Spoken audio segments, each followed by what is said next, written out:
Je suis multipotentiel, ok, et après. Salut les colibris, bienvenue dans cette nouvelle vidéo dans laquelle je vais vous présenter 3 conseils que j'aurais aimé connaître quand j'ai découvert ma nature de multipotentiel. Mais avant ça, je me représente rapidement, je suis Maëlle et je suis coach pour femmes multipotentielles. Je les aide à retrouver de la clarté et à s'organiser dans leurs projets pour qu'elles puissent vivre la vie enrichissante à laquelle elles aspirent et qu'elles puissent exprimer toutes les facettes de leur multipotentialité.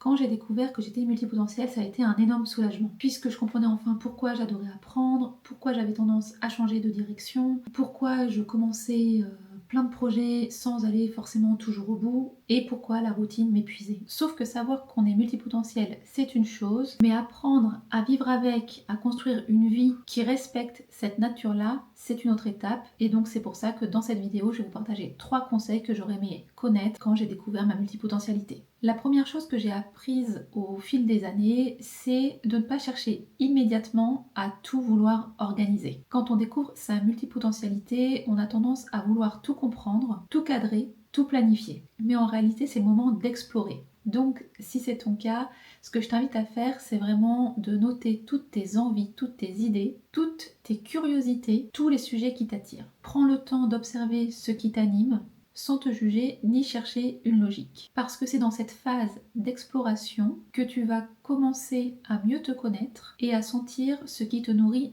vraiment. Puis une fois que ça va être fait, tu vas voir tout naturellement, tu vas avoir à un moment donné besoin de te recentrer.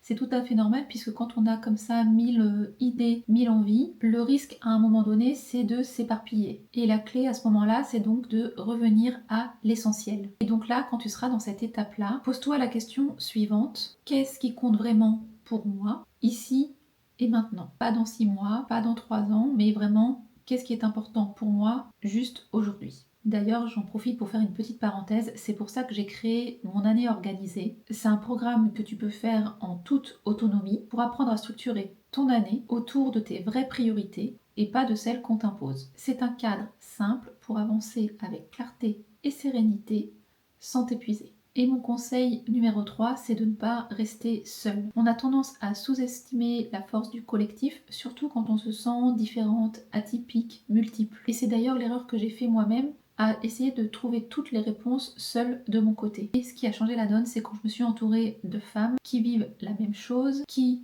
comprennent ce que je vis, qui vivent les mêmes doutes, les mêmes élans. Vraiment, s'entourer, ça change tout. C'est d'ailleurs le cœur de l'espace que je lance en janvier. Un espace où on avance ensemble, chacune à son rythme, où chaque pas compte, même les plus petits. Un espace où tu apprends à respirer, à souffler et où tu reprends du plaisir à avancer. Voilà, donc ces 3 petits conseils qui j'espère te seront utiles. Moi vraiment c'est au fur et à mesure des années que je me suis rendu compte que si j'avais su ça beaucoup plus tôt, j'aurais gagné beaucoup de temps. Et surtout, ça m'aurait enlevé beaucoup de frustration. Et avant de conclure, rappelle-toi juste que tu n'as rien à prouver. Être multipotentiel, ce n'est pas un défaut à corriger, c'est une richesse à apprivoiser. Alors si tu sens que c'est le moment pour toi de passer de la prise de conscience à l'action, je t'invite à jeter un œil en description où tu trouveras le lien pour mon année organisée et pour t'inscrire sur la liste d'attente de l'accompagnement de janvier. Et encore une fois, souviens-toi, reviens à l'essentiel, reconnecte-toi à ton rythme et avance